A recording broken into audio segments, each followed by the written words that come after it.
मेरे देश की धरती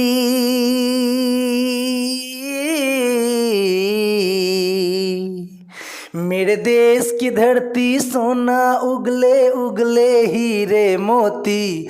मेरे देश की धरती हा हा हो।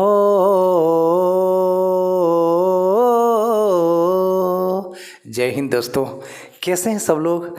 मज़े में है ना? चलिए, उम्मीद करता हूं कि आप लोग छठ का पर्व बहुत अच्छे से मना लिए हैं। चलिए, लोक आस्था का ये महान पर्व आज संपन्न हो गया, तो छठ पर्व की ढेर सारी शुभकामनाएं सभी स्टूडेंट्स को। अब हम लोग अपने अपने काम में लग जाए धीरे धीरे करके। पर्व त्यौहार की बातें हो गई, ठीक है, पर्व भी मनाते रहेंगे टाइम टाइम पे, और पढ़ाई तो सीरियसली करना है। तो सभी के लिए मैथ्स में आप लोगों का स्वागत है। एक छोटा सा प्यारा सा और ज्ञानवर्धक सवाल आज आप लोगों के लिए लेकर आया हूँ। ज़रा देखिए, इस सवाल का सॉल्यूशन आप पहले से जानते थे कि नहीं जानते थे? जानते थे तो बड़ी खुशी की बात है, और नहीं जानते थे तो जान लीजिए क्या जा रहा है भैया। 8 सेंटीमीटर त्रिज्या वाले वृत्त के अंदर बनाए गए वर्ग का क्षेत्रफल कितना होगा? बड़ा अच्छा क्वेश्चन है भैया। सॉल्यूशन दिखा देते हैं आपको, सॉल्यूशन देख लीजिए। 8 सेंटीमीटर त्रिज्या वाला वृत्त है, तो चलिए सबसे पहले एक वृत्त बना लेते हैं। बड़ा गोल बन गया रे। इसके भीतर एक आपको वर्ग बना लेना है। चलिए, एक वर्ग बना लिए हम लोग, वर्ग बना लिए। देखने में आयत लगता है, लेकिन क्वेश्चन के अनुसार तो वर्ग बना है। वर्ग को अंग्रेजी में स्क्वायर कहते हैं। इसका क्षेत्रफल होता है भुजा स्क्वायर, इसका परिमाप होता है 4 गुना भुजा, और इसका विकर्ण होता है √2 गुना भुजा। तो ये आप लोग जानते होंगे। वर्ग जिसकी चारों भुजाएं बराबर हो और प्रत्येक कोण समकोण हो, इसको अंग्रेजी में स्क्वायर कहा जाता है। प्यारे प्यारे नन्हे नन्हे बच्चों, वर्ग उस चतुर्भुज को कहते हैं, वर्ग उस चतुर्भुज को कहते हैं, वर्ग उस चतुर्भुज को कहते हैं जिसका चारों भुजा बराबर और प्रत्येक कोण समकोण होता है। लेकिन ये वर्ग बनाया कहाँ गया है? 8 सेंटीमीटर त्रिज्या वाला वृत्त के भीतर। तो ये वृत्त जो दिख रहा है, वृत्त को अंग्रेजी में सर्कल बोलते हैं, स्पेलिंग होता है CIRCLE। तो ये जो वृत्त है, तो वृत्त के भीतर क्या बनाया गया है? वर्ग बनाया गया है। और हमें क्या निकला है? उसका एरिया, क्षेत्रफल। तो हम लोग क्या करेंगे? अब जब ये वृत्त है, तो वृत्त है तो कहीं ना कहीं इसका केंद्र होगा। बिना केंद्र का तो वृत्त बनेगा ही नहीं, तो ये केंद्र हो गया। अब हम क्या करते हैं? केंद्र से इस वर्ग का कुछ नाम दे दो भैया, ABCD। इस वर्ग का कुछ नाम दे दो, ABCD। अब हम क्या करते हैं? ये आपका सेंटर हो गया, ये आपका क्या हो गया? सेंटर हो गया, केंद्र हो गया, ये केंद्र हो गया। तो केंद्र से हम लोग C को मिला देंगे, तो ये त्रिज्या हो गई जो कि 8 सेंटीमीटर गिवन है बुआ। देख लो, 8 सेंटीमीटर त्रिज्या। तो केंद्र से हम परिधि तक के बीच की दूरी को त्रिज्या कहते हैं। तो हमारा OC त्रिज्या हो गया जो कि 8 सेंटीमीटर है। अब जरा सोचो कि अगर हम O को A से मिला दें, अगर हम O को A से मिला दें, O को A से मिला दें, अगर A से मिला दें, तो ये भी तो एक त्रिज्या हो गई, ये भी तो केंद्र है, ये भी तो वृत्त पर स्थित बिंदु है, तो ये भी तो त्रिज्या हुआ, तो ये भी तो 8 सेंटीमीटर हुआ। अरे वाह! आज जो केंद्र से रेखा गुजरती है, जो रेखाखंड, रेखा मत बोलिए, सॉरी, जो रेखाखंड केंद्र से गुजरे, सेंटर से पास करे, जो रेखाखंड केंद्र से पास करे और जिसका अंत बिंदु, जिसका एंड पॉइंट कहाँ पे हो, एंड पॉइंट कहाँ पे हो, तो वृत्त पर हो, तो उसको वृत्त का व्यास कहते हैं। तो 8 + 8 कितना हो जाता है बुआ सब? 16। तो हम लिख सकते हैं, अस्पष्ट है कि, कहाँ से? इस चित्र से अस्पष्ट है कि वृत्त का व्यास बराबर 8 + 8 बराबर 16 सेंटीमीटर। अब वृत्त का जो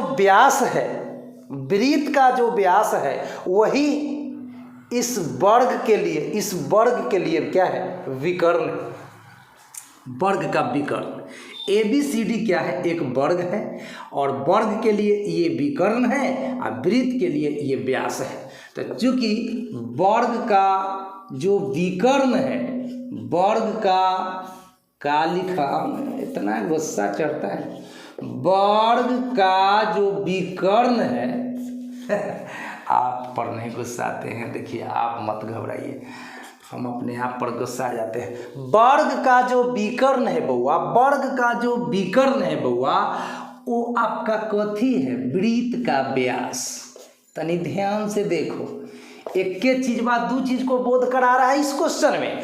जे वर्ग का विकर्ण है, diagonal of a square equal to diameter of circle. सोचो, diagonal of a square is equal to diameter of a circle. एक ही चीज AC जो है, AC जो है वो वर्ग का विकर्ण हुआ और AC जो है वो वृत्त का व्यास हुआ। अब वर्ग का विकर्ण का फॉर्मूला आप क्या पढ़े, √2 गुना भुजा, √2 गुना भुजा, ये फॉर्मूला होता है।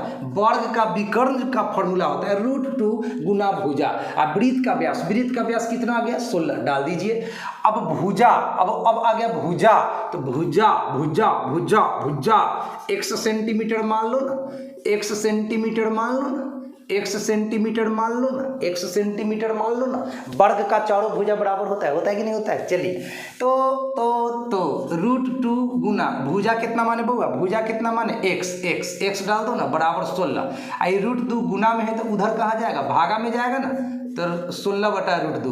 अब हम लोग हर परिमेयकरण करेंगे ना, कथी परिमेयकरण करेंगे, हर परिमेयकरण। अंग्रेजी में क्या बोलते हैं, डिनोमिनेटर रेशनलाइज। बटा के नीचे से रूट खत्म करो, बटा के नीचे से रूट खत्म करो, उसको क्या बोलते हैं, डिनोमिनेटर रेशनलाइज। तो चलिए √2 से ऊपर √2 से नीचा गुना करते हैं, तो हो गया 16√2 और √2 में √2 से गुना होता है तो सीधा सीधी 2। अब 2 से इसका प्रोग्राम फिट कर दो ना 8 बार में, 8 दूनी 16, तो ये रिजल्ट आया 8√2। अब फ्रेम से हम लोग बाहर तो नहीं गए, चलिए ठीक ठाक है। तो 8√2 क्या निकला, x। x क्या था, x क्या था, x क्या था, x था वर्ग की भुजा, वर्ग की भुजा। आज जब भैया वर्ग का भुजा निकल गया तब वर्ग का क्षेत्रफल निकालने से कोई रोक सकता है, कोई नहीं रोक सकता है। कोई रोकेगा तो कपारे फाड़ देंगे है कि नहीं, फाड़ दीजिएगा। चलिए x बराबर 8√2 सेंटीमीटर, तो क्या करेंगे, वर्ग का क्षेत्रफल, वर्ग का क्षेत्रफल अंग्रेजी मीडियम में कथी बोलेंगे, तनी बोल के देखा बता। वर्ग का क्षेत्रफल को अंग्रेजी मीडियम में कथी बोलेंगे, तनी बोल के देखा बता। Area of a square, area of a square. ठीक है भेड़िया, सॉरी, ठीक है स्टूडेंट्स, वर्ग का क्षेत्रफल। तो ये हो गया आपका भुजा ए स्क्वायर। तो भुजा कितना बुआ, भुजा x, x कितना 8√2। तो यहाँ पे लिखो 8√2 का स्क्वायर, तो 8√2 का स्क्वायर है तो 8√2 2 बार लिख दो, लिख दिया ना। 8 में 8 से गुना करेगा तो 64, और √2 में √2 से तो सीधा 2, और 64 दूना कितना, तो 128 सेंटीमीटर स्क्वायर। यही तो आंसर हो गया। तो आई होप ये वीडियो आपको बहुत अच्छा लगा होगा और वीडियो को देखने में मज़ा भी आया होगा। तो हमारे वीडियो को देखने में आपको मज़ा भी आएगा और ज्ञान भी मिलेगा। तो कौन है जो मज़ा नहीं लेना चाहेगा और ज्ञान नहीं लेना चाहेगा। लेकिन एक बात, अगर चैनल पर नए हैं तो देखिए, वीडियो देखने के बाद लाइक कीजिए, और दिक्कत होता है या कोई तरह का तकलीफ होता है तो कमेंट में बताइए। और बिना सब्सक्राइब किए हुए वीडियो मत देखिए प्लीज़, ख़राब लगता है ना। तो अपना भी कर्तव्य को समझिए। मिलती है एक बहुत अच्छा सा वीडियो लेकर आपके लिए, तब तक कहीं नहीं जाइए। इंटेलिजेंट मैथमेटिक्स क्लासेस पे बने रहेंगे। Thank you so much.